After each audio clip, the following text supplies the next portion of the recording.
اللہ تبارک و تعالی نے بعض انبیاء کرام پر صحائف اور کتب نازل فرمائیں۔ صحائف ان صحیفوں کو کہتے ہیں جو چھوٹے چھوٹے صفحے ہیں یا رسالے ہیں، پوری شریعت نہیں ہے، کچھ احکامات ہیں جن کی تعداد 104 ہے۔ اس میں 4 کتابیں ہیں اور 100 صحائف ہیں جو مختلف پیغمبروں پر اللہ تبارک و تعالی نے نازل کیے۔ ان میں سے 50 صحیفے حضرت شعیب علیہ السلام پر، 30 صحیفے حضرت ادریس علیہ السلام پر، 10 صحیفے حضرت ابراہیم خلیل اللہ علیہ السلام پر، 10 صحیفے سیدنا موسیٰ کلیم اللہ علیہ السلام پر تورات نازل ہونے سے قبل اتارے گئے، یعنی تورات الگ کتاب ان کو ملی اور صحائف 10 صحائف ان کے علاوہ موسیٰ علیہ السلام پر نازل ہوئے۔ اور پھر 4 کتابیں تورات جو موسیٰ علیہ السلام پر، زبور جو حضرت داؤد علیہ السلام پر نازل ہوئی، انجیل مقدس جو حضرت عیسیٰ علیہ السلام پر نازل ہوئی، اور قرآن مبین جو نبی اکرم صلی اللہ علیہ وآلہ وسلم پر نازل ہوا۔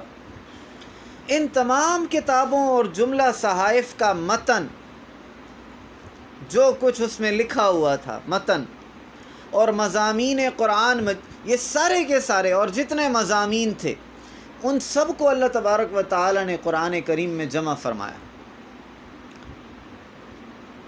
اور سارے قرآن مجید کا مضمون سورہ فاتحہ میں جمع فرمایا۔ اسی لیے سورہ فاتحہ کو ام الکتاب بھی کہتے ہیں، کتاب کی ماں۔ کتاب کو بچہ ماں سے نکلتا ہے نا، ماں سے پیدا ہوتا ہے، ام الکتاب کی یہ کتاب فاتحہ، سورہ فاتحہ سے نکلی ہے۔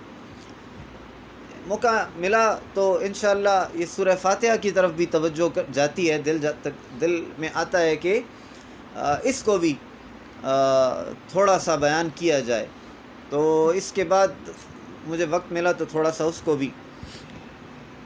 اور سورہ فاتحہ کا پورا مضمون بسم اللہ الرحمن الرحیم میں، اور بسم اللہ الرحمن الرحیم کا پورا مضمون اس کی بے میں۔ اور علماء فرماتے ہیں یہ جو بے ہے نا، اس کا معنی ہے بی کانا ما کانا و بی یکون و ما یکون، جو کچھ بھی ہے مجھ سے ہے، میرے ساتھ ہے، اور جو کچھ ہوگا مجھ سے ہوگا، یعنی یہ بے اللہ تبارک و تعالیٰ کی طرف اشارہ ہے، اس کا تعلق ہے۔ میں نے اس سے پہلے بے پر بحث کی تھی۔